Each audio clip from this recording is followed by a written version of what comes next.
They say that everything we do, every choice we make, sends an echo out into the universe. For Didi Annie, those echoes were her adventures, the brave smiles, the hard-fought lessons, the places she healed. Now, in the deepest dark, they've all come home, a cacophony of whispers, a million shattered moments, all demanding to be heard. But these weren't just memories.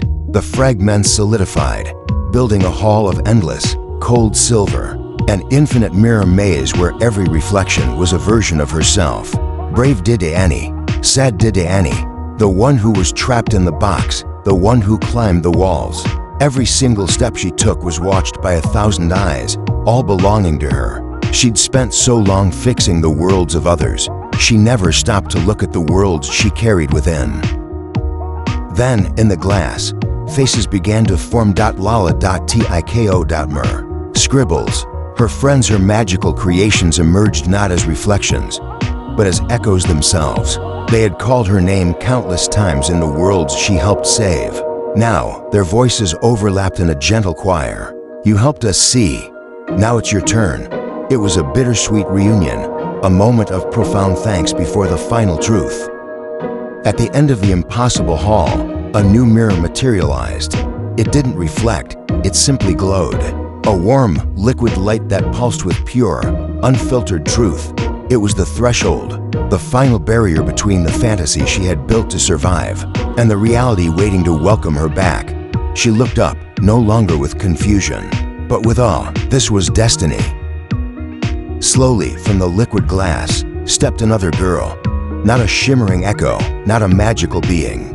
Just Didi Annie, ordinary clothes, kind eyes, and a palpable exhaustion. The girl she was before the magic. The girl waiting patiently for her return. The two circled each other, a quiet, intimate moment of self-recognition. They spoke in whispers that felt louder than shouts. The real girl asked the hardest question. Do you even know who you are without the magic? The echo Didi Annie looked at the light she carried and replied, I'm who I needed to be, until now. The realization that the fantasy was a shelter, not a cage, brought a gentle, final sadness. The time for the shelter was over.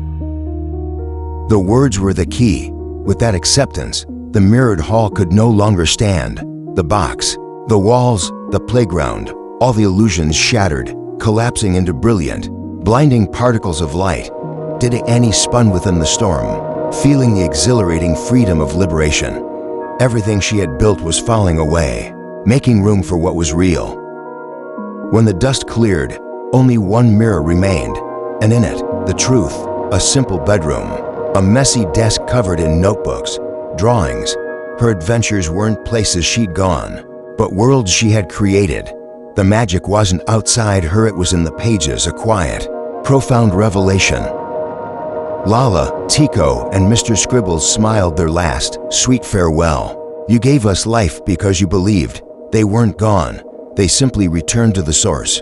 Their light melted gently into the mirror's glow, becoming pure potential again. A bittersweet farewell, the end of one journey and the beginning of another. Her human reflection spoke softly, her voice filled with comforting acceptance. The stories you made helped you survive, but now it's time to truly live them. The reality was waiting. The reality was kind. Didi Annie lifted her glowing heartlight. It wasn't a charm anymore. It was her courage, her empathy, her spirit. She transferred the light from the physical necklace into the heart of her human self, transcendent. The two Didi Annies were finally whole. With one final, steady breath, she stepped forward. She merged with her reflection. The fantastical world dissolved into a radiant white that transitioned, beautifully, into the warm light of a golden sunbeam, closure and rebirth.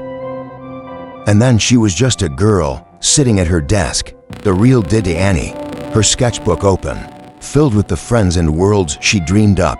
She lifted her pencil, a gentle smile crossing her face, not of magic, but of wonder. The sunlight flickered, and for a second, the glowing motes danced above her desk, forming the faint silhouettes of Lala, Tiko, and Mr. Scribbles. The echoes were now simply inspiration. She whispered to the page, "Let's tell another story."